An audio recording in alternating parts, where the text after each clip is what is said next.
Punjabi radio USA ਸੁਣ ਰਹੇ ਸਾਰੇ ਸਰੋਤਿਆਂ ਨੂੰ ਪਿਆਰ ਸਤਿਕਾਰ ਸਹਿਤ ਸਤਿ ਸ੍ਰੀ ਅਕਾਲ। ਸਭ ਨੂੰ ਜੀ ਨੂੰ ਆਖਦੇ ਹਾਂ। ਸੋ ਤੇ ਪ੍ਰੋਗਰਾਮ ਅਪਡੇਟ ਅਮਰੀਕਾ 'ਚ ਆਪ ਸਭ ਦਾ ਸਵਾਗਤ ਹੈ। ਪ੍ਰੋਗਰਾਮ ਲੈ ਕੇ ਹਾਜ਼ਰ ਹਾਂ ਜੀ। ਮੈਂ ਰਾਜਕੁਰਬੀਰ ਸਿੰਘ ਫਰੈਜ਼ਨੋ ਸਟੂਡੀਓ ਤੋਂ, ਅਤੇ ਮੇਰੇ ਨਾਲ ਜੁੜ ਚੁੱਕੇ ਨੇ ਹਰਜੋਤ ਸਿੰਘ ਖਾਲਸਾ ਜੀ ਸੈਨ ਹੋਜ਼ੇ ਤੋਂ। ਜੀ ਨੂੰ ਸਵਾਗਤ ਹੈ, ਸਤਿ ਸ੍ਰੀ ਅਕਾਲ। ਸਤਿ ਸ਼੍ਰੀ ਅਕਾਲ, ਧੰਨਵਾਦ ਜੀ ਆਇਆਂ ਨੂੰ। ਪੰਜਾਬੀ ਰੇਡੀਓ USA ਦੇ ਜਿੰਨੇ ਵੀ ਸਰੋਤੇ ਸਾਡੇ ਸਾਰੇ ਹੀ AM ਸਟੇਸ਼ਨ FM ਸਟੇਸ਼ਨ ਘਰਾਂ ਦੇ ਵਿੱਚ ਰੇਡੀਓ ਸੈਟਸ ਦੇ ਰਾਹੀਂ, ਟੈਲੀਫੋਨ ਦੇ ਰਾਹੀਂ, ਫੇਸਬੁੱਕ YouTube ਤੇ ਦੇਖ ਰਹੇ ਹੋ, ਸੁਣ ਰਹੇ ਹੋ, ਸਾਰਿਆਂ ਨੂੰ ਜੀ ਆਇਆਂ ਨੂੰ ਤੇ ਬਹੁਤ ਹੀ ਪਿਆਰ ਤੇ ਸਤਿਕਾਰ ਭਰੀ ਸਤਿ ਸ਼੍ਰੀ ਅਕਾਲ। ਸਰੋਤਿਓ, ਅੱਜ ਜੁਲਾਈ ਦੀ 12 ਤਰੀਕ ਆ, ਦਿਨ ਸੋਮਵਾਰ ਆ, ਤੇ ਤੁਹਾਡੇ ਲਈ ਸ਼ਾਮ ਦਾ ਅਪਡੇਟ ਅਮਰੀਕਾ ਪ੍ਰੋਗਰਾਮ ਲੈ ਕੇ ਹਾਜ਼ਰ ਹੋਏ ਹਾਂ। ਪ੍ਰੋਗਰਾਮ ਸ਼ੁਰੂ ਕਰਨ ਤੋਂ ਪਹਿਲਾਂ ਸਾਡੇ ਅੱਜ ਦੇ ਸਪਾਂਸਰਜ਼ ਉਹਨਾਂ ਦਾ ਧੰਨਵਾਦ ਕਰਦੇ ਜਾਈਏ। ਖਾਲਸਾ ਇੰਸ਼ੋਰੈਂਸ ਏਜੰਸੀ, ਜਿਨ੍ਹਾਂ ਦੇ ਕੋਲੋਂ ਤੁਸੀਂ ਹਰ ਇੱਕ ਤਰੀਕੇ ਦੀ ਇੰਸ਼ੋਰੈਂਸ ਕਰਵਾ ਸਕਦੇ ਹੋ। ਇੰਸ਼ੋਰੈਂਸ ਬਾਰੇ ਪਤਾ ਕਰਨ ਲਈ ਕਾਲ ਕਰ ਸਕਦੇ ਹੋ ਨੰਬਰ 408-272-2500। ਅਮਰਜੀਤ ਸਿੰਘ ਫਰੈਜ਼ਨੋ, ਗੁਰਬਚਨ ਸਿੰਘ ਨਾਗਰਾ ਸੈਕਰਾਮੈਂਟੋ, ਅਵਤਾਰ ਸਿੰਘ ਮੰਜ਼ਲ ਕਲੋਵਿਸ, ਪ੍ਰਿਤਪਾਲ ਸਿੰਘ ਅਟਵਾਲ ਐਲਗਰੋਵ, ਜ਼ੈਂਡਰ ਮਾਰਗੇਜ ਅਤੇ ਰੀਅਲ estate ਵਾਲੇ। ਘਰ ਖਰੀਦਣ ਵੇਚਣ ਦੀਆਂ ਸੇਵਾਵਾਂ ਦੇ ਨਾਲ home loans, commercial loans, agriculture loans ਦੇ ਲਈ ਕਾਲ ਮੋਹਨ ਚੀਮਾ 5599052575 559-905-2575। ਟਿਰਕੇਣਾ ਇਮੀਗ੍ਰੇਸ਼ਨ ਲਾ ਫਰਮ, ਇਮੀਗ੍ਰੇਸ਼ਨ ਦਾ ਹੋਵੇ ਕਿਸੇ ਵੀ ਤਰੀਕੇ ਦਾ ਕੰਮ, ਇਮੀਗ੍ਰੇਸ਼ਨ ਦੇ ਅਟਰਨੀ ਜੇ ਟਿਰਕੇਣਾ ਹੋਣਾ ਦੇ ਨਾਲ ਸੰਪਰਕ ਨੰਬਰ 415-909-0503। ਵੁੱਡਲੈਂਡ ਦੇ ਵਿੱਚ ਟਰੱਕ ਪਾਰਕਿੰਗ ਅਵੇਲੇਬਲ ਆ I-5 ਦੇ ਐਗਜ਼ਿਟ 538 ਦੇ ਉੱਤੇ, 597 north east street Woodland. Video surveillance security ਦਾ ਪ੍ਰਬੰਧ ਆ। Call 9163969085। Gholia truck driving school Fresno, highway 99 ਅਤੇ 180 ਦੇ ਕਾਰਨਰ ਦੇ ਉੱਤੇ ਬਹੁਤ ਹੀ ਵਧੀਆ ਤਰੀਕੇ ਦੇ ਨਾਲ ਟਰੱਕ ਦੀ ਸਿਖਲਾਈ ਦਿੰਦੇ ਆ। 53 ਫੁੱਟੇ ਟ੍ਰੇਲਰ ਦੇ ਉੱਤੇ ਸਿਖਲਾਈ ਦਾ ਵੀ ਪ੍ਰਬੰਧ ਆ। ਪੰਜਾਬ ਵਰਗੇ ਮਾਹੌਲ ਦੇ ਵਿੱਚ ਸਿਖਲਾਈ ਦਿੰਦੇ ਨੇ। ਇਸ ਮੌਕੇ ਇਹਨਾਂ ਦੇ ਕੋਲ ਡਰਾਈ ਵੈਨ ਟ੍ਰੇਲਰਜ਼ ਰੈਂਟ ਦੇ ਲਈ ਉਪਲਬਧ ਹਨ ਅਤੇ ਇਹਨਾਂ ਨੂੰ ਸ਼ਾਪ ਮਕੈਨਿਕ ਦੀ ਵੀ ਜ਼ਰੂਰਤ ਹੈ। Address 2306 west Dan Ronquillo drive Fresno. Phone number 5592663737। ਇਹਨਾਂ ਸਾਰਿਆਂ ਦਾ ਧੰਨਵਾਦ। ਜੇਕਰ ਤੁਸੀਂ ਜਾਂ ਕੋਈ ਹੋਰ ਕਾਰੋਬਾਰ ਇਸ ਪ੍ਰੋਗਰਾਮ ਨੂੰ ਸਪਾਂਸਰ ਕਰਨਾ ਚਾਹੁੰਦੇ ਹੋ, ਸੰਪਰਕ ਕਰ ਸਕਦੇ ਹੋ ਨੰਬਰ 408-722-7698 ਦੇ ਉੱਤੇ।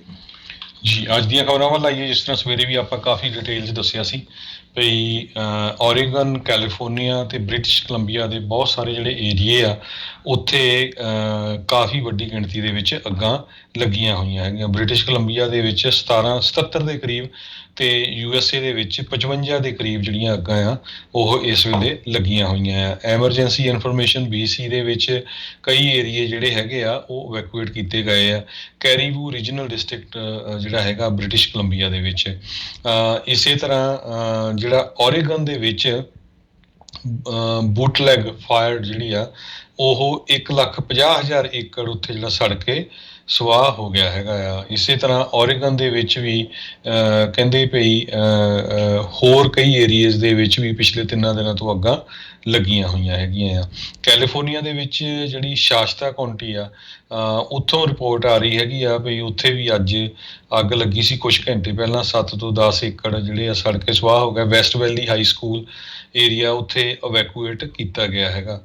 ਕੈਲਫਾਇਰ ਜਿਹੜੀ ਕਹਿੰਦੀ ਆ, ਜਿਹੜੀ ਕੈਲੀਫੋਰਨੀਆ ਦੀ ਕਿਤੇ ਵੀ ਜਦੋਂ ਫਾਇਰ ਲੱਗਦੀ ਆ, ਜਿਹੜੀ ਉਹਨਾਂ ਨੂੰ ਏਜੰਸੀ ਹੈਂਡਲ ਕਰਦੀ ਆ, ਕਹਿੰਦੇ ਜਨਵਰੀ 1 ਤੋਂ ਲੈ ਕੇ ਜੁਲਾਈ 11 ਤੱਕ ਆਲਰੇਡੀ 1,42,477 ਏਕੜ ਸੜ ਕੇ ਸਵਾਹ ਹੋ ਚੁੱਕੇ ਆ ਕੈਲੀਫੋਰਨੀਆ ਦੇ ਵਿੱਚ।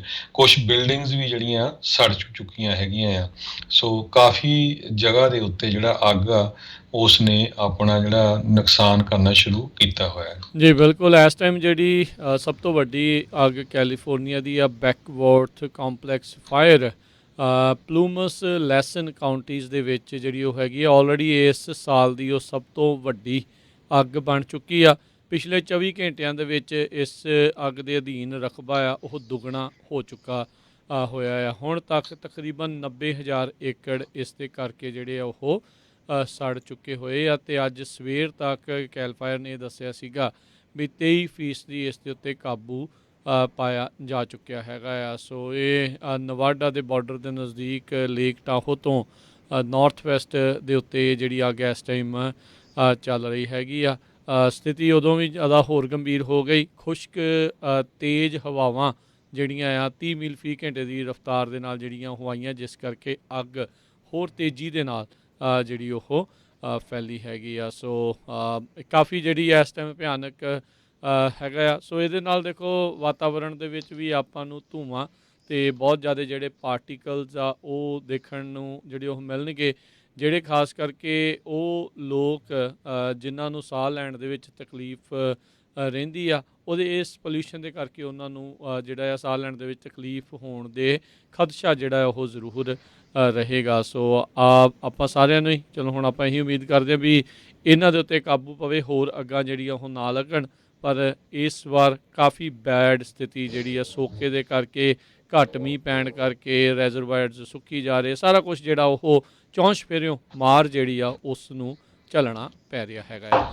ਤੇ ਅਗਲੀ ਖਬਰ ਜੀ ਟੈਕਸਸ ਤੋਂ ਆ ਰਹੀ ਆ, ਜੀ ਜਿੱਥੇ ਕਿ ਟੈਕਸਸ ਦੇ ਵਿੱਚ ਅੱਜ ਜਿਹੜੇ ਹਾਊਸ ਡੈਮੋਕ੍ਰੇਟਸ ਹੈਗੇ ਆ, ਉਹ 51 ਦੇ ਕਰੀਬ ਜਿਹੜੇ ਆ ਟੈਕਸਸ ਨੂੰ ਛੱਡ ਕੇ ਵਾਸ਼ਿੰਗਟਨ ਡੀਸੀ ਚਲੇ ਗਏ ਆ। ਰੀਜ਼ਨ ਇਹ ਆ ਵੀ ਉਹ ਵੋਟਿੰਗ ਰਿਸਟ੍ਰਿਕਸ਼ਨ ਬਿੱਲ ਲੈ ਕੇ ਆ ਰਹੇ ਆ ਰਿਪਬਲਿਕਨਸ, ਤੇ ਉਹਦੇ ਸੰਬੰਧ ਦੇ ਵਿੱਚ ਜਿਹੜੇ ਡੈਮੋਕ੍ਰੇਟਸ ਆ ਉਹ ਉੱਥੇ ਹੈ ਤਾਂ ਮਿਨੋਰਿਟੀ 'ਚ, ਪਰ ਉਹ ਕੋਰਮ ਨਹੀਂ ਪੂਰਾ ਹੋਣ ਦੇਣਾ ਚਾਹੁੰਦੇ। ਸੋ ਕਹਿੰਦੇ ਵੀ 67 ਡੈਮੋਕ੍ਰੇਟਸ ਦੇ ਵਿੱਚੋਂ 51 ਦੇ ਕਰੀਬ ਆਲਰੇਡੀ ਜਿਹੜੇ ਆ ਉਹ ਆਸਟਨ ਬਰਗਸਟਰੋਮ ਜਿਹੜਾ ਇੰਟਰਨੈਸ਼ਨਲ ਏਅਰਪੋਰਟ ਆ ਉੱਥੋਂ ਚਲੇ ਗਏ, ਡਿਪਾਰਟ ਕਰਤਾ ਉਹਨੇ ਆਲਰੇਡੀ ਅੱਜ। ਸੋ ਹੁਣ ਦੇਖਦੇ ਆ, ਕੱਲ੍ਹ ਨੂੰ ਉਹਨਾਂ ਦੀ ਮੀਟਿੰਗ ਹੋਣੀ ਸੀ, ਉਹਦੇ ਵਿੱਚ ਕੀ ਹੁੰਦਾ ਆ। ਉੱਥੇ ਦੇ ਗਵਰਨਰ ਜਿਹੜੇ ਗ੍ਰੈਗ ਐਪਟ ਆ ਉਹ 11 ਆਈਟਮ ਏਜੰਡਾ ਜਿਹੜਾ ਸਪੈਸ਼ਲ ਸੈਸ਼ਨ ਦੇ ਲਈ ਲਿਆ ਰਹੇ ਹੈਗੇ ਆ, ਤੇ ਪਿੱਛੇ ਜੇ ਉਹਨਾਂ ਨੇ ਥ੍ਰੈਟ ਵੀ ਕੀਤਾ ਸੀ ਵੀ ਜੇ ਆਪਣੀ ਡਿਊਟੀ ਨਹੀਂ ਕੋਈ ਪੂਰੀ ਕਰਦਾ, ਜੇ ਅਸੈਂਬਲੀ 'ਚ ਨਹੀਂ ਆਉਂਦਾ, ਤੇ ਉਹਨਾਂ ਨੂੰ ਜਿਹੜਾ ਆ ਉਹਨਾਂ ਦੀ ਜਿਹੜੀ ਤਨਖਾਹ ਆ ਉਹ ਬੰਦ ਕਰ ਦਿੱਤੀ ਜਾਊਗੀ। ਜੀ। ਸੋ ਕਹਿੰਦੇ ਵੀ ਉਹਨਾਂ ਨੂੰ ਕਈ ਹਫ਼ਤੇ ਤੱਕ ਉੱਥੇ ਰਹਿਣਾ ਪੈ ਸਕਦਾ ਹੈ ਜੇ ਵਾਕਿਆ ਹੀ ਚਾਹੁੰਦੇ ਆ ਵੀ ਇਹ ਜਿਹੜਾ ਵੋਟਿੰਗ ਰਿਸਟ੍ਰਿਕਸ਼ਨ ਬਿੱਲ ਜਿਸ ਨੂੰ ਇਹ ਆਖ ਰਹੇ ਆ ਉਸ ਨੂੰ ਇਹ ਬਲੌਕ ਕਰਨਾ ਚਾਹੁੰਦੇ। ਕੋਰਮ ਜੇ ਪੂਰਾ ਨਾ ਹੋਵੇ ਤਾਂ ਉਸ ਬਿੱਲ ਦੇ ਉੱਤੇ ਵੋਟ ਨਹੀਂ ਕੀਤੀ ਜਾ ਸਕਦੀ, ਚਾਹੇ ਦੂਜੀ ਪਾਰਟੀ ਦੇ ਕੋਲ ਮੈਜੋਰਟੀ ਕਿਉਂ ਨਾ ਹੋਵੇ। ਇਸ ਤੋਂ ਪਹਿਲਾਂ ਵੀ ਇਹਨਾਂ ਨੇ ਜਦ ਰੈਗੂਲਰ ਸੈਸ਼ਨ ਚੱਲ ਰਿਹਾ ਸੀ ਉਸ ਦੇ ਵਿੱਚ ਵਾਕਆਊਟ ਕਰਕੇ ਉਸ ਦਿਨ ਵੀ ਇਸ ਬਿੱਲ ਦੇ ਉੱਤੇ ਵੋਟ ਪੈਣ ਤੋਂ ਰੋਕ ਲਿਆ ਸੀਗਾ। ਸੋ ਇਹ ਹੁਣ ਦੇਖਣਾ ਹੋਊਗਾ ਕੀ ਬਣਦਾ ਆ। ਉੱਧਰ ਕੱਲ੍ਹ ਰਾਸ਼ਟਰਪਤੀ ਬਾਈਡਨ ਕਹਿੰਦੇ ਆ ਵੀ ਵੋਟਿੰਗ ਰਾਈਟਸ ਦੇ ਉੱਤੇ ਵਾਸ਼ਿੰਗਟਨ ਡੀਸੀ ਤੋਂ ਜਿਹੜੇ ਆ ਆਪਣੇ ਵਿਚਾਰ ਜਿਹੜੇ ਉਹ ਪੇਸ਼ ਕਰਨਗੇ। ਸੋ ਆਉਣ ਵਾਲੀਆਂ ਇਲੈਕਸ਼ਨਸ ਦੇ ਵਿੱਚ ਜਿਸ ਦੇ ਵਿੱਚ ਵੋਟਿੰਗ ਦੇ ਨਾਲ ਹੀ ਦੇਖੋ ਕਿਸੇ ਨੇ ਜਿੱਤਣਾ ਹਾਰਨਾ ਆ, ਅਤੇ ਉਸੇ ਨੂੰ ਲੈ ਕੇ ਹੀ ਇੱਕ ਕਾਫੀ ਵੱਡਾ ਵਿਵਾਦ ਮੁੱਦਾ ਜਿਹੜਾ ਆ ਉਹ ਇਸ ਟਾਈਮ ਬਣ ਚੁੱਕਾ ਆ। ਅਤੇ ਹਰਜੋਤ ਸਿੰਘ ਜੀ, ਅਗਲੀ ਜਿਹੜੀ ਖਬਰ ਹੈ ਕੈਲੀਫੋਰਨੀਆ ਦੀ, ਇਹ ਗਵਰਨਰ ਗੈਵਨ ਨਿਊਸਮ ਦੇ ਲਈ ਝਟਕਾ ਆ। ਅੱਜ ਇੱਕ ਜਿਹੜੇ ਜੱਜ ਜੇਮਜ਼ ਆਰਗੂਏਲਸ ਉਹਨਾਂ ਨੇ ਜਿਹੜਾ ਆ ਇਹਨਾਂ ਦੀ ਇੱਕ ਫਰਿਆਦ ਸੀਗੀ ਜਿਹੜੀ ਲਾਸੂਟ ਦੇ ਵਿੱਚ ਇਹਨਾਂ ਨੇ ਫਾਈਲ ਕੀਤੀ ਸੀ ਵੀ ਰੀਕਾਲ ਇਲੈਕਸ਼ਨ ਜਿਹੜੀ 14 ਸਤੰਬਰ ਨੂੰ ਰੱਖੀ ਗਈ ਆ, ਉਸ ਦੇ ਵਿੱਚ ਨਿਊਸਮ ਉਹਨਾਂ ਨੂੰ ਕਿਹਾ ਵੀ ਮੈਨੂੰ ਜਿਹੜਾ ਰਜਿਸਟਰਡ ਡੈਮੋਕਰੇਟ ਜਿਹੜਾ ਉਹ ਲਿਖਿਆ ਜਾਵੇ। ਪੇਪਰ ਵਰਕ ਕਰਨ ਦੇ ਵਿੱਚ ਚਾਹੇ ਇਹਨਾਂ ਦੇ ਹੀ ਆਪਣੇ ਸੈਕਟਰੀ ਆਫ ਸਟੇਟ ਕੋਲ ਗਲਤੀ ਹੋਈ ਆ, ਅਣਗਹਿਲੀ ਹੋਈ ਆ, ਜੋ ਵੀ ਆ, ਇਹਨਾਂ ਨੂੰ ਐਜ਼ ਏ ਰਜਿਸਟਰਡ ਡੈਮੋਕਰੇਟ ਜਿਹੜਾ ਮੋਹਰੇ ਨਹੀਂ ਲਿਖਿਆ ਜਾਊਗਾ। ਉਸ ਤੋਂ ਬਾਅਦ ਦੇ ਵਿੱਚ ਗਵਰਨਰ ਨਿਊਸਮ ਨੇ ਆਪਣੇ ਹੀ ਹੱਥ ਦੇ ਨਾਲ ਪਿਕ ਕੀਤੇ ਹੋਏ ਸੈਕਟਰੀ ਆਫ ਸਟੇਟ ਦੇ ਖਿਲਾਫ ਲਾਸੂਟ ਫਾਈਲ ਕੀਤਾ ਵੀ ਇਸ ਦੇ ਵਿੱਚ ਕੋਈ ਐਰਰ ਹੋਇਆ ਅਤੇ ਮੇਰੇ ਰੀਕਾਲ ਇਲੈਕਸ਼ਨ ਦੇ ਜਿਹੜੇ ਬੈਲਟ ਦੇ ਉੱਤੇ ਮੋਹਰੇ ਡੈਮੋਕਰੇਟ ਲਿਖਿਆ ਜਾਵੇ। ਪਰ ਅੱਜ ਸੈਕਰਾਮੈਂਟੋ ਦੇ ਜੱਜ ਨੇ ਇਸ ਲਾਸੂਟ ਨੂੰ ਖਾਰਜ ਜਿਹੜਾ ਉਹ ਕਰਦੇ ਹੋਏ ਕਿਹਾ ਆ ਵੀ ਹੁਣ ਜੋ ਲਿਖਿਆ ਗਿਆ ਇੱਕ ਹਿਸਾਬ ਦੇ ਨਾਲ ਉਹੀ ਰਹੇਗਾ। ਸੋ ਪਾਰਟੀ ਪ੍ਰੈਫਰੈਂਸ ਜਿਹੜੀ ਆ ਗਵਰਨਰ ਨਿਊਸਮ ਦੀ ਆ ਰਹੀ 14 ਸਤੰਬਰ ਦੀ ਇਲੈਕਸ਼ਨ ਦੇ ਵਿੱਚ ਸਾਹਮਣੇ ਜਿਹੜੀ ਉਹ ਨਹੀਂ ਹੋਵੇਗੀ। ਇਸ ਦੇ ਨਾਲ ਅਸਰ ਪੈਂਦਾ ਆ ਨਹੀਂ ਪੈਂਦਾ ਆ ਇਹ ਤਾਂ ਚਲੋ ਹੁਣ ਭਵਿੱਖ ਦੇ ਵਿੱਚ 14 ਸਤੰਬਰ ਨੂੰ ਆਪਾਂ ਨੂੰ ਜਿਹੜਾ ਉਹ ਪਤਾ ਲੱਗੇਗਾ। ਪਰ ਇਹਨਾਂ ਨੇ ਅਖੀਰਲੇ ਜਿਹੜੇ ਆ ਉਹ ਟਰਾਈ ਵੀ ਕੀਤਾ, ਅਖੀਰਲਾ ਰਸਤਾ ਜਿਹੜਾ ਆ ਉਹ ਅਦਾਲਤ ਦਾ ਵੀ ਅਪਣਾਇਆ, ਪਰ ਉਸ ਤੋਂ ਵੀ ਇਹਨਾਂ ਨੂੰ ਰਾਹਤ ਨਹੀਂ ਮਿਲੀ। ਜੀ, ਅਗਲੀ ਖਬਰ ਸੈਂਟਾ ਕਲਾਰਾ ਕੈਲੀਫੋਰਨੀਆ ਤੋਂ ਆ ਰਹੀ ਹੈ, ਜਿਹਦੇ ਵਿੱਚ ਇੱਕ ਗਰੁੱਪ ਦੇ ਵਿੱਚ ਕਾਫੀ ਜਿਹੜੇ ਫਾਇਰ ਫਾਈਟਰਸ ਆ ਉਹ 20ਵੀਂ ਜਿਹੜੀ ਐਨੀਵਰਸਰੀ ਆ ਸਤੰਬਰ 11 ਦੀ ਜਦੋਂ ਟੈਰਰਿਸਟ ਅਟੈਕ ਹੋਇਆ ਸੀ ਨਿਊਯਾਰਕ ਸਿਟੀ ਦੇ ਵਿੱਚ, ਉਹਦੇ ਸੰਬੰਧ ਦੇ ਵਿੱਚ ਉਹ ਇੱਕ ਬਾਈਕ ਰਾਈਡ ਸ਼ੁਰੂ ਕਰਨ ਜਾ ਰਹੇ ਆ ਜਿਹੜੀ ਕਿ ਲਗਭਗ ਕਹਿੰਦੇ ਪਈ 45 ਦਿਨਾਂ ਦੀ ਹੋਊਗੀ। ਸੋ 40 ਦਿਨਾਂ ਦੀ 3800 ਮੀਲ ਉਹ ਬਾਈਕ ਦੇ ਉੱਤੇ ਹੀ ਸਾਈਕਲ ਦੇ ਉੱਤੇ ਹੀ ਸਾਈਕਲਾਂ ਤੇ ਜਾਣਗੇ। ਕਹਿੰਦੇ ਪਈ ਕਈ ਜਿਹੜੇ ਫਾਇਰ ਫਾਈਟਰਸ ਆ ਉਹ ਕਹਿੰਦੇ ਵੀ ਅਸੀਂ ਉਸ ਟਾਈਮ ਦੇ ਉੱਤੇ ਟ੍ਰੇਨਿੰਗ ਤੇ ਸੀਗੇ ਜਦੋਂ ਅਸੀਂ ਆਪਣੀਆਂ ਅੱਖਾਂ ਦੇ ਸਾਹਮਣੇ 3000 ਅਮਰੀਕਨਸ ਨੂੰ ਮਰਦੇ ਹੋਏ ਦੇਖਿਆ, ਤੇ ਜਿਨ੍ਹਾਂ ਦੇ ਵਿੱਚ 343 ਫਾਇਰ ਫਾਈਟਰ ਸੀਗੇ ਜਿਨ੍ਹਾਂ ਦੀ ਮੌਤ ਹੋਈ ਹੈਗੀ ਆ। 20 ਸਾਲ ਹੋ ਗਏ ਹੈਗੇ ਆ ਇਸ ਹੈਪਨ ਹੋਏ ਨੂੰ। ਸੋ ਇਹ ਓਨਰ ਰਾਈਡ ਹੈਗੀ ਆ ਬੇ ਟੂ ਬਰੁਕਲਿਨ। ਸੋ ਕਹਿੰਦੇ ਵੀ 343 ਫਾਇਰ ਫਾਈਟਰਸ ਨੇ ਆਪਣੀ ਜਾਨ ਦਿੱਤੀ ਹੈਗੀ ਆ ਉਹਨਾਂ ਦੀ ਯਾਦ ਦੇ ਵਿੱਚ 20ਵੀਂ ਐਨੀਵਰਸਰੀ ਤੇ ਫਾਇਰ ਫਾਈਟਰਸ ਤੇ ਮਿਲਟਰੀ ਦੇ ਵੈਟਰਨਸ ਜਿਹੜੇ ਆ ਜਿਨ੍ਹਾਂ ਦੀ ਏਜ 38 ਸਾਲ ਤੋਂ ਲੈ ਕੇ 72 ਸਾਲ ਤੱਕ ਆ ਉਹ ਅਗਸਤ ਦੇ ਵਿੱਚ ਇਹ ਜਿਹੜੀ ਆ ਆਪਣੀ ਰਾਈਡ ਸ਼ੁਰੂ ਕਰਨਗੇ ਤੇ ਸਤੰਬਰ 11 ਵਾਲੇ ਦਿਨ ਉਹ ਉੱਥੇ ਪਹੁੰਚਣਗੇ। ਰਸਤੇ ਦੇ ਵਿੱਚ ਵੱਖ-ਵੱਖ ਜਿਹੜੇ ਫਾਇਰ ਡਿਪਾਰਟਮੈਂਟਸ ਆ ਉਹਨਾਂ ਦੇ ਵਿੱਚ ਉਹ ਰੁਕਦੇ ਜਾਣਗੇ। ਅਗਸਤ ਪਹਿਲੀ ਤੋਂ ਇਹ ਸ਼ੁਰੂ ਹੋਣੀ ਆ। ਜੀ, ਅਗਲੀ ਗੱਲ ਕਰਦੇ ਜਾਈਏ, ਕਿਊਬਾ ਦੇ ਵਿੱਚ ਲਗਾਤਾਰ ਲੋਕਾਂ ਦੇ ਦੁਆਰਾ ਪ੍ਰੋਟੈਸਟ ਆ ਉਹ ਚੱਲ ਰਹੇ ਹੈਗੇ ਆ। ਉੱਥੋਂ ਦੀ ਜਿਹੜੀ ਤਾਨਾਸ਼ਾਹੀ ਸਰਕਾਰ ਜਾਂ ਕਾਮਰੇਡੀ ਸਰਕਾਰ ਉਸ ਦੇ ਖਿਲਾਫ ਲੋਕ ਇਕੱਠੇ ਹੋਏ। ਉੱਥੋਂ ਦੇ ਜਿਹੜਾ ਮੌਜੂਦਾ ਪ੍ਰੈਜ਼ੀਡੈਂਟ ਆ ਉਹਨੇ ਆਵਾਜ਼ ਲਾਈ ਆ, ਕਹਿੰਦੇ ਵੀ ਜਿਹੜੇ ਕਾਮਰੇਡ ਨੇ ਤੇ ਕਿਊਬਾ ਨੂੰ ਪਿਆਰ ਕਰਨ ਵਾਲੇ ਆ ਉਹ ਇਹਨਾਂ ਲੋਕਾਂ ਦੇ ਖਿਲਾਫ ਆ ਕੇ ਜਿਹੜਾ ਆ ਉਹ ਜਿਹੜਾ ਬੋਲਣ। ਉੱਧਰ ਅੱਜ ਸਾਡੇ ਰਾਸ਼ਟਰਪਤੀ ਬਾਈਡਨ ਨੇ ਜਿਹੜੇ ਲੋਕ ਕਿਊਬਾ ਦੀ ਸਰਕਾਰ ਦੇ ਖਿਲਾਫ ਪ੍ਰੋਟੈਸਟ ਕਰ ਰਹੇ ਆ ਉਹਨਾਂ ਨੂੰ ਸਮਰਥਨ ਕਰਦੇ ਹੋਏ ਕਿਹਾ ਵੀ ਅਮਰੀਕਾ ਪੂਰਾ ਹੀ ਜਿਹੜਾ ਆ ਉਹਨਾਂ ਲੋਕਾਂ ਦੇ ਨਾਲ ਖੜਾ ਆ ਜਿਹੜੇ ਕਿ ਇਹਨਾਂ ਤੋਂ ਨਿਜਾਤ ਪਾਉਣਾ ਚਾਹੁੰਦੇ ਆ। ਹਜ਼ਾਰਾਂ ਹੀ ਜਿਹੜੇ ਕਿਊਬਨਸ ਆ ਉਹਨਾਂ ਦੇ ਦੁਆਰਾ ਕਹਿੰਦੇ ਲਗਾਤਾਰ ਇਹ ਕਮਿਊਨਿਸਟ ਗਵਰਨਮੈਂਟ ਆ ਉਹਨਾਂ ਦੇ ਖਿਲਾਫ ਜਿਹੜੇ ਆ ਰੌਲਾ ਜਿਹੜਾ ਉਹ ਪਾਉਂਦੇ ਰਹੇ ਆ। ਪਰ ਇਹ ਹੁਣ ਤੱਕ ਦੇ ਸਭ ਤੋਂ ਵੱਡੇ ਜਿਹੜੇ ਵਿਰੋਧੀ ਜਿਹੜੇ ਪ੍ਰੋਟੈਸਟ ਆ ਉਹ ਦੇਖਣ ਨੂੰ ਮਿਲ ਰਹੇ ਹੈਗੇ ਆ। ਸੋ ਇਹ ਹੁਣ ਦੇਖਣਾ ਹੋਊਗਾ ਵੀ ਆਉਣ ਵਾਲੇ ਸਮੇਂ ਦੇ ਵਿੱਚ ਇੱਥੇ ਜਿਹੜਾ ਉਹ ਕੀ ਬਣਦਾ ਹੈਗਾ ਆ। ਸੋ ਕਾਫੀ ਵੱਡੀ ਜਿਹੜਾ ਵਿਵਾਦ ਕਿਊਬਾ ਦੇ ਲਈ ਹੈ ਕਿਉਂਕਿ ਇੱਦਾਂ ਦੀਆਂ ਚੀਜ਼ਾਂ ਬਹੁਤ ਘੱਟ ਉੱਥੇ ਦੇਖਣ ਨੂੰ ਜਿਹੜੀਆਂ ਮਿਲ ਰਹੀਆਂ। ਪਰ ਲੋਕਾਂ ਨੇ ਨਾਅਰੇ ਜਿਹੜੇ ਲਾਏ ਆ ਵੀ ਵੀ ਵਾਂਟ ਫਰੀਡਮ, ਹੁਣ ਸਾਨੂੰ ਜਿਹੜੀ ਆਜ਼ਾਦੀ ਚਾਹੀਦੀ ਆ ਇਸ ਕਮਿਊਨਿਸਟ ਸਰਕਾਰ ਤੋਂ।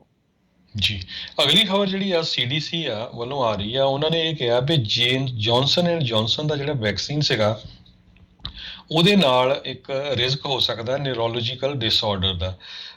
US ਦੇ ਹੈਲਥ ਆਫੀਸ਼ੀਅਲਸ ਨੇ ਅੱਜ ਇਹ ਅਨਾਊਂਸ ਕੀਤਾ ਆ ਵੀ ਥੋੜ੍ਹਾ ਜਿਹਾ ਰਿਸਕ ਹੈਗਾ ਜਿਹੜਾ ਇੱਕ ਨਿਊਰੋਲੋਜੀਕਲ ਡਿਸਆਰਡਰ ਆ ਜਿਹਨੂੰ ਕਹਿੰਦੇ ਆ ਗੁਲੈਨ ਬੇਰੇ ਸਿੰਡਰੋਮ। ਕਹਿੰਦੇ ਭਈ 100 ਦੇ ਕਰੀਬ ਇੱਦਾਂ ਦੇ ਕੇਸ ਆਏ ਆ। 12.8 ਮਿਲੀਅਨ ਡੋਜ਼ਸ ਜਿਨ੍ਹਾਂ ਨੇ ਜੌਨਸਨ ਐਂਡ ਜੌਨਸਨ ਦੀਆਂ ਲਈਆਂ ਹੈਗੀਆਂ ਆ। ਮੋਸਟਲੀ ਕਹਿੰਦੇ ਇਹ ਬੰਦਿਆਂ 'ਚ ਆ ਤੇ ਜਿਹੜੇ 50 ਸਾਲ ਜਾਂ ਇਸ ਤੋਂ ਉੱਪਰ ਦੇ ਹੈਗੇ ਆ।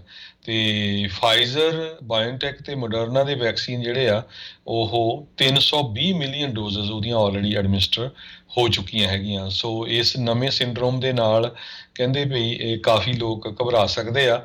ਪਰ ਓਵਰਆਲ ਕਹਿੰਦੇ ਜੇ ਦੇਖਿਆ ਜਾਵੇ USA ਦੇ ਵਿੱਚ ਹਰ ਸਾਲ 3000 ਤੋਂ ਲੈ ਕੇ 6000 ਲੋਕਾਂ ਨੂੰ ਇਹ ਜੁਲੈਨ ਵਰੇ ਜਿਹੜੇ ਸਿੰਡਰੋਮ ਆ ਇਸ ਦੀ ਬਿਮਾਰੀ ਹੁੰਦੀ ਆ। ਜਿਹੜਾ ਇਹ ਟੀਕੇ ਵਾਲੀ ਤਾਂ ਅਲੱਗ ਹੋਈ ਹੈਗੀ ਆ। ਸਰੋਤਿਆਂ ਨੂੰ ਯਾਦ ਹੋਊਗਾ ਅਪ੍ਰੈਲ ਮਹੀਨੇ ਦੇ ਵਿੱਚ ਇਹ ਜਿਹੜਾ ਜੌਨਸਨ ਐਂਡ ਜੌਨਸਨ ਦਾ ਜਿਹੜਾ ਟੀਕਾ ਸੀ ਕਰੋਨਾ ਵਾਇਰਸ ਦੇ ਸੰਬੰਧ ਦੇ ਵਿੱਚ ਇਹਨੂੰ ਸਟਾਪ ਕਰ ਦਿੱਤਾ ਗਿਆ ਸੀ। ਉਹ ਤੋਂ ਬਾਅਦ ਫੇਰ ਦੁਬਾਰਾ ਕੀ ਜਿਹੜਾ ਕਿਉਂਕਿ ਬਲੱਡ ਕਲੌਟ ਆਏ ਸੀ, 15 ਕੇਸ ਇੱਦਾਂ ਦੇ ਆਏ ਸੀ, 8 ਮਿਲੀਅਨ ਲੋਕਾਂ ਦੇ ਇਹ ਵੈਕਸੀਨ ਲੱਗਿਆ ਸੀ ਤੇ 3 ਜਣਿਆਂ ਦੀ ਮੌਤ ਹੋਈ ਸੀਗੀ। ਸੋ ਹੁਣ ਇਹ ਜਿਹੜਾ ਆ ਇਹਦੇ ਸੰਬੰਧ ਦੇ ਵਿੱਚ ਜਿਹੜੇ ਐਡਵਾਈਜ਼ਰਸ ਹੈਗੇ ਆ CDC ਦੇ ਉਹਨਾਂ ਨੇ ਇਹ ਕਿਹਾ ਆ ਵੀ ਅਸੀਂ ਜੌਨਸਨ ਐਂਡ ਜੌਨਸਨ ਤੋਂ ਪੂਰੀ ਡਿਟੇਲ 'ਚ ਇਹਦੀ ਜਿਹੜੀ ਜਾਣਕਾਰੀ ਲੈ ਰਹੇ ਹਾਂ। ਜੀ, ਅਗਲੀ ਜਿਹੜੀ ਹਰਜੋਤ ਸਿੰਘ ਜੀ ਗੱਲ ਕਰਦੇ ਜਾਈਏ, ਟਰੰਪ ਆਰਗੇਨਾਈਜੇਸ਼ਨ ਦੇ ਦੁਆਰਾ ਉਹਨਾਂ ਦੇ ਹੁਣੇ ਇੰਡਾਈਟ ਕੀਤੇ ਗਏ ਚੀਫ ਫਾਈਨੈਂਸ਼ੀਅਲ ਆਫਿਸਰ ਐਲਨ ਵਾਈਜ਼ਲਬਰਗ ਉਹਨਾਂ ਨੂੰ ਸਾਰੇ ਹੀ ਜਿਹੜੀਆਂ ਲੀਡਰਸ਼ਿਪ ਰੋਲਸ ਆ ਜਿਹੜੀਆਂ ਇਹਨਾਂ ਦੀਆਂ 40 ਸਬਸਿਡਰੀਜ਼ ਕੰਪਨੀ ਸੀਗੀਆਂ ਉਹਨਾਂ ਤੋਂ ਜਿਹੜਾ ਉਹ ਲਾ ਦਿੱਤਾ ਗਿਆ ਆ। ਇਹ ਜਿਹੜੇ ਚੇਂਜਿਸ ਆ ਕਹਿੰਦੇ ਆ ਉਹ ਲਿਆਂਦੇ ਗਏ ਆ। ਗ੍ਰੈਂਡ ਜਿਊਰੀ ਨੇ ਇੱਕ ਮੈਨਹੈਟਨ ਦੇ ਵਿੱਚ ਵਾਈਜ਼ਲਬਰਗ ਦੇ ਉੱਤੇ 15 ਫੈਲਨੀ ਕਾਊਂਟਸ ਦੇ ਜਿਹੜੇ ਚਾਰਜਿਸ ਆ ਉਹ ਲਾਏ ਆ ਜਿਨ੍ਹਾਂ ਵਿੱਚ ਗ੍ਰੈਂਡ ਲਾਰਸਨੀ ਤੇ ਟੈਕਸ ਫਰਾਡ ਦੇ ਦੋਸ਼ ਵੀ ਸ਼ਾਮਲ ਹੈਗੇ ਨੇ। ਸੋ 15 ਸਾਲ ਕਹਿੰਦੇ ਆ ਇਸ ਜਿਹੜੀ ਲਾਸੂਟ ਦੇ ਵਿੱਚ ਕਥਿਤ ਤੌਰ ਦੇ ਉੱਤੇ ਦਾਵਾ ਆ ਵੀ ਇਹਨਾਂ ਨੇ 15 ਸਾਲ ਤੱਕ ਇਨਕਮ ਟੈਕਸ ਜਿਹੜੇ ਉਹ ਇਵੇਡ ਕੀਤੇ ਆ। ਐਗਜ਼ੀਕਿਊਟਿਵ ਸੈਲਰੀਜ਼ ਜਿਹੜੀਆਂ ਆ ਉਹਨਾਂ ਨੂੰ ਕੰਸੀਲ ਜਿਹੜੇ ਉਹ ਕਰਦੇ ਰਹੇ ਆ ਇਨਕਮ ਟੈਕਸ ਜਿਹੜਾ ਉਹ ਇਵੇਡ ਕਰਨ ਦੇ ਲਈ। ਸੋ 1.7 ਮਿਲੀਅਨ ਡਾਲਰ ਦਾ ਕਹਿੰਦਾ ਉਹਨਾਂ ਦੀ ਖੁਦ ਦੀ ਜਿਹੜੀ ਇਨਕਮ ਦਾ ਇਸ ਦੇ ਵਿੱਚ ਸਵਾਲ ਜਿਹੜੇ ਉਹ ਖੜੇ ਹੈਗੇ ਨੇ। ਸੋ ਹੁਣ ਉਹਨਾਂ ਨੂੰ ਇਸ CFO ਦੇ ਅਹੁਦੇ ਤੋਂ ਤੇ ਬਾਕੀ ਕੰਪਨੀਜ਼ ਦੇ ਜਿਹੜੇ ਜਿੰਨੇ ਵੀ ਲੀਡਰਸ਼ਿਪ ਰੋਲ ਸੀਗੇ ਉਸ ਤੋਂ ਇਹਨਾਂ ਨੂੰ ਲਾਂਭੇ ਜਿਹੜਾ ਉਹ ਕਰ ਦਿੱਤਾ ਗਿਆ ਹੈਗਾ ਆ। ਜੀ, ਅਗਲੀ ਖਬਰ ਇੱਕ 버ਗਰ ਕਿੰਗ ਦੇ EMPLOYEES ਨੇ ਜਿਹੜਾ ਸਾਈਨ ਹੈਗਾ ਆ ਉਹ 버ਗਰ ਕਿੰਗ ਦੇ ਸਟੋਰ ਦੇ ਬਾਹਰ ਲਾ ਦਿੱਤਾ। ਉਹਦੇ ਵਿੱਚ ਉਹਨਾਂ ਨੇ ਲਿਖ ਕੇ ਲਾ ਦਿੱਤਾ ਵੀ ਵੀ ਆਲ ਕੁਇਟ, ਸੌਰੀ ਫॉर ਇਨਕਨਵੀਨੀਅੰਸ। ਕਹਿੰਦੇ ਭਈ ਨਬਰਾਸਕਾ ਦੇ ਵਿੱਚ ਲਿੰਕਨ ਜਿਹੜਾ ਸ਼ਹਿਰ ਆ ਉੱਥੇ ਦੇ 버ਗਰ ਕਿੰਗ ਦੇ ਬਾਹਰ ਸਾਈਨ ਲਾਇਆ ਗਿਆ। ਸਾਰੇ ਦੇ ਸਾਰੇ EMPLOYE ਜਿਹੜੇ ਆ ਕੁਇਟ ਕਰ ਗਏ। ਉਹਨਾਂ ਨੇ ਰੀਜ਼ਨ ਦੱਸਿਆ ਵੀ ਕਹਿੰਦੇ ਵੀ ਕਿਚਨ ਦੇ ਵਿੱਚ ਕੋਈ ਏਅਰ ਕੰਡੀਸ਼ਨ ਨਹੀਂ, ਕਿੰਨੇ ਹਫ਼ਤਿਆਂ ਤੋਂ ਕੰਪਲੇਨ ਕਰਦੇ ਰਹੇ, 90 ਡਿਗਰੀ ਦਾ ਟੈਂਪਰੇਚਰ ਸੀ। ਇੱਕ EMPLOYE ਨੂੰ ਤਾਂ ਜਿਹੜਾ ਆ ਡੀਹਾਈਡਰੇਸ਼ਨ ਦੇ ਲਈ ਹੌਸਪੀਟਲਾਈਜੇਸ਼ਨ ਵੀ ਕਰਨਾ ਪਿਆ। ਸੋ ਇੱਦਾਂ ਦੇ ਜਿਹੜੇ ਸਾਈਨਸ ਆ, ਪਹਿਲਾਂ ਇੱਕ ਮੈਕਡੋਨਲਡ 'ਤੇ ਵੀ ਆਏ ਸੀ, ਉਹ ਜਿਹੜੀ ਸੈਲਰੀ ਨੂੰ ਲੈ ਕੇ ਸੀ। ਸੋ ਇੱਦਾਂ ਦੇ ਜਿਹੜੇ ਪ੍ਰੋਟੈਸਟ ਅੱਜ ਕੱਲ੍ਹ ਚੱਲ ਰਹੇ ਆ, ਪਰ ਬਹੁਤ ਸਾਰੇ ਜਿਹੜੇ ਬਿਜ਼ਨੈਸਿਸ ਆ ਉਹਨਾਂ ਨੂੰ ਜਿਹੜੇ EMPLOYE ਲੱਭ ਨਹੀਂ ਰਹੇ। ਸੋ ਇਹ ਵੀ ਇੱਕ ਜਿਹੜਾ ਪ੍ਰੋਬਲਮ ਹੈਗੀ ਆ। ਅਗਲੀ ਜਿਹੜੀ ਗੱਲ ਕਰਦੇ ਜਾਈਏ, ਜਿਹੜਾ ਚਾਈਲਡ ਟੈਕਸ ਕ੍ਰੈਡਿਟ ਇਸ ਵਾਰ ਜਿਹੜਾ ਉਹ ਦਿੱਤਾ ਜਾਣਾ ਆ, ਉਹ ਅਗਲੇ ਸਾਲ ਜਦੋਂ ਟੈਕਸ ਭਰਨਾ ਇਸ ਸਾਲ ਦਾ ਉਦੋਂ ਨਹੀਂ ਮਿਲਣਾ। ਕਹਿੰਦੇ ਇਸ ਵਾਰ ਕਿਸ਼ਤਾਂ ਦੇ ਵਿੱਚ ਨਾਲ ਦੇ ਨਾਲ ਇਸੇ ਸਾਲ ਦੇ ਵਿੱਚ ਹੀ ਮਿਲਣਾ ਸ਼ੁਰੂ ਹੋਊਗਾ। ਕਹਿੰਦੇ ਵੀ ਅਗਲੇ ਹਫਤੇ ਤੋਂ ਇਹ ਜਿਹੜੀਆਂ ਚਾਈਲਡ ਟੈਕਸ ਕ੍ਰੈਡਿਟ ਪੇਮੈਂਟਸ ਆ ਉਹ ਮਿਲਣੀਆਂ ਸ਼ੁਰੂ ਜਿਹੜੀਆਂ ਉਹ ਹੋ ਸਕਦੀਆਂ ਹੈਗੀਆਂ ਆ। ਸੋ ਇਹ ਹੁਣ ਦੇਖਣਾ ਹੋਊਗਾ ਵੀ ਕਿੱਦਾਂ ਆ। IRS ਕਹਿੰਦੇ ਆ ਵੀ ਕੋਸ਼ਿਸ਼ ਕਰ ਰਹੀ ਆ ਜਿਹੜੇ ਪਰਿਵਾਰਾਂ ਨੂੰ ਇਸ ਮੌਕੇ ਸਖਤ ਜ਼ਰੂਰਤ ਹੈਗੀ ਆ ਉਹ ਇਸ ਦੇ ਵਿੱਚ ਮਿਸ ਆਊਟ ਨਾ ਕਰ ਜਾਣ। ਸੋ ਵੈਸੇ ਤਾਂ ਟੈਕਸ ਭਰਨ ਦਾ ਅਖੀਰਲੀ ਡੇਟ ਪਿਛਲੇ ਸਾਲ ਦੇ ਟੈਕਸ ਭਰਨ ਦੀ ਉਹ ਤਾਂ ਲੰਘ ਚੁੱਕੀ ਹੈਗੀ ਆ। ਜੇ ਕੋਈ ਲੇਟ ਵੀ ਹੈਗਾ, ਡਿਲੇ ਵੀ ਹੈਗਾ ਅਤੇ ਜਿਨ੍ਹਾਂ ਨੂੰ ਆਉਣ ਵਾਲੇ ਦਿਨਾਂ ਦੇ ਵਿੱਚ ਇਸ ਦੇ ਨਾਲ ਸਹਾਰਾ ਮਿਲ ਸਕਦਾ ਆ, ਆਈ ਥਿੰਕ ਟੈਕਸ ਭਰਨ ਦੇ ਬਾਰੇ ਜਿਹੜਾ ਆ ਉਹਨਾਂ ਨੂੰ ਜ਼ਰੂਰ ਸੋਚਣਾ ਜਿਹੜਾ ਉਹ ਚਾਹੀਦਾ ਆ ਵੀ ਜੇ ਉਹ ਚਾਹੁੰਦੇ ਆ ਵੀ ਜਿਹੜਾ ਚਾਈਲਡ ਟੈਕਸ ਕ੍ਰੈਡਿਟ ਆ ਉਹਨਾਂ ਨੂੰ ਉਸ ਇਨਕਮ ਲੈਵਲ ਦੇ ਹਿਸਾਬ ਦੇ ਨਾਲ ਮਿਲਦਾ ਰਹੇ। ਜੀ, ਅਗਲੀ ਖਬਰ ਜਿਹੜੀ ਹੈਤੀ ਦੇ ਵਿੱਚ ਉੱਥੇ ਦੇ ਜਿਹੜੇ ਪ੍ਰੈਜ਼ੀਡੈਂਟ ਜੋਵਨਲ ਮੋਇਜ਼ੀ ਦੀ ਅਸੈਸੀਨੇਸ਼ਨ ਹੋਈ ਆ, ਉਹਦੇ ਸੰਬੰਧ ਦੇ ਵਿੱਚ ਜਿਹੜੇ ਲੋਕਾਂ ਨੂੰ ਅਰੈਸਟ ਕੀਤਾ ਗਿਆ ਉਹ ਹੁਣ ਪਤਾ ਚੱਲ ਰਿਹਾ ਵੀ ਬਹੁਤ ਸਾਰੇ ਉਹ US ਦੇ ਜਿਹੜੀ ਲਾਅ ਇਨਫੋਰਸਮੈਂਟ ਆ ਉਹਨਾਂ ਦੇ ਇਨਫੋਰਮੈਂਟ ਸੀਗੇ।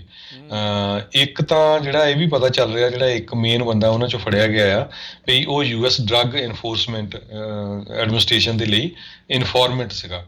ਸੋ ਇਹ ਕਿਤੇ ਨਾ ਕਿਤੇ ਜਿਹੜਾ ਇਹ ਲਿੰਕ ਬਣ ਰਿਹਾ ਹੈਗਾ। ਕਾਫੀ ਜਿਹੜੇ ਅਮਰੀਕਨ ਹੇਸ਼ੀਅਨ ਮੂਲ ਦੇ ਜਿਹੜੇ ਸਿਟੀਜ਼ਨ ਆ ਉਹਨਾਂ ਨੂੰ ਅਰੈਸਟ ਕੀਤਾ ਗਿਆ ਹੈ।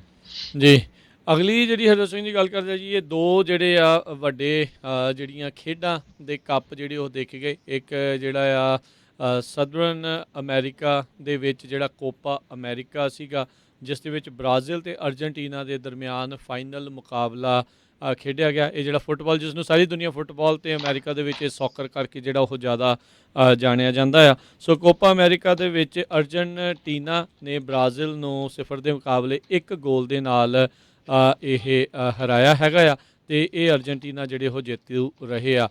ਮੈਸੀ ਬਹੁਤ ਹੀ ਮਸ਼ਹੂਰ ਜਿਹੜੇ ਪਲੇਅਰ ਨੇ ਅਰਜਨਟੀਨਾ ਦੇ, ਕਹਿੰਦੇ ਪਹਿਲੀ ਵਾਰ ਇੱਕ ਅੰਤਰਰਾਸ਼ਟਰੀ ਪੱਧਰ ਦੀ ਜਿਹੜੀ ਟਰੋਫੀ ਆ ਉਹ ਜਿੱਤਣ ਦੇ ਵਿੱਚ ਕਾਮਯਾਬ ਰਹੇ ਨੇ। ਉਹ ਇਸ ਮੌਕੇ ਅਰਜਨਟੀਨਾ ਦੀ ਕਪਤਾਨੀ ਜਿਹੜੀ ਉਹ ਕਰ ਰਹੇ ਸੀਗੇ।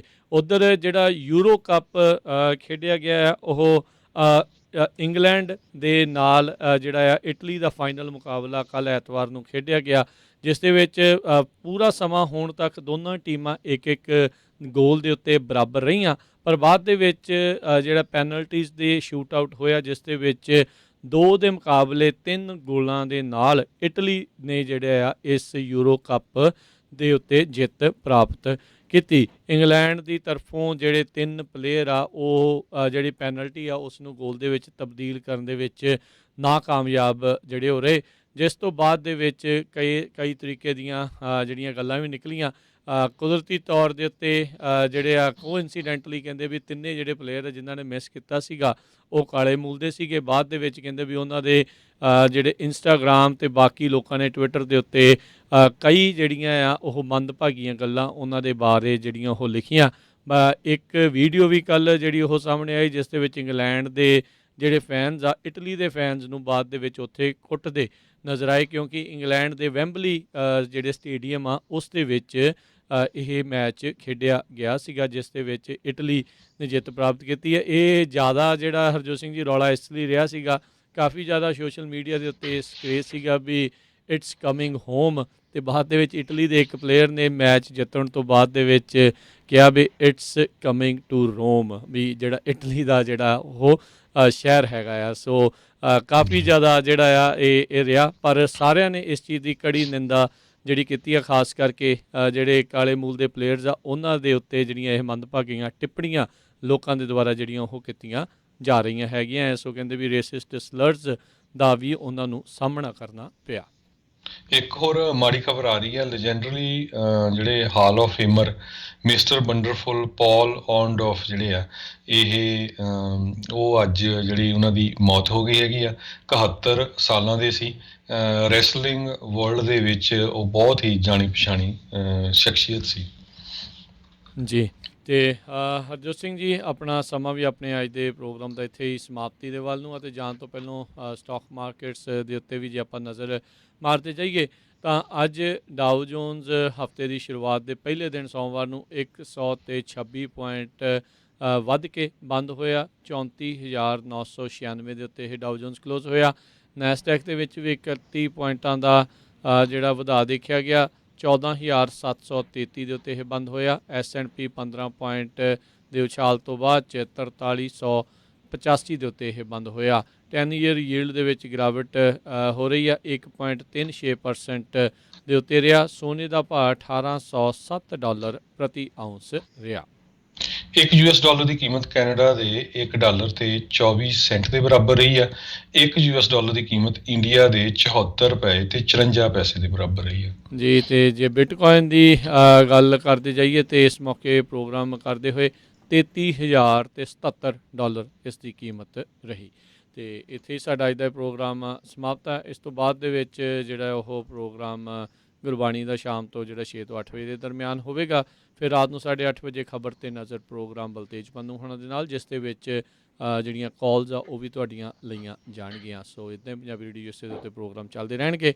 ਮਿਲਦੇ ਹਾਂ ਜੀ ਅਗਲੀ ਵਾਰ। ਉਦੋਂ ਤੱਕ ਲਈ ਮੈਨੂੰ ਰਾਜਕਨਵੀਰ ਸਿੰਘ ਨੂੰ ਤੇ ਹਰਜੋਤ ਸਿੰਘ ਨੂੰ ਇਜਾਜ਼ਤ ਦਿਓ। ਸਾਡੇ ਦੋਨਾਂ ਹੀ ਵੱਲੋਂ ਤੁਹਾਨੂੰ ਸਾਰਿਆਂ ਨੂੰ ਪਿਆਰ ਸਤਿਕਾਰ ਸੈਨਿਕੀ ਜਿਹੀ ਸਤਿ ਸਤਿ ਸ੍ਰੀ ਅਕਾਲ। ਜਿਉਂਦੇ ਵਾਸਤੇ ਰਹੋ, ਹੱਸਦੇ ਖੇਲਦੇ ਰਹੋ, ਸੁਣਦੇ ਰਹੋ ਪੰਜਾਬੀ ਰੇਡੀਓ USA।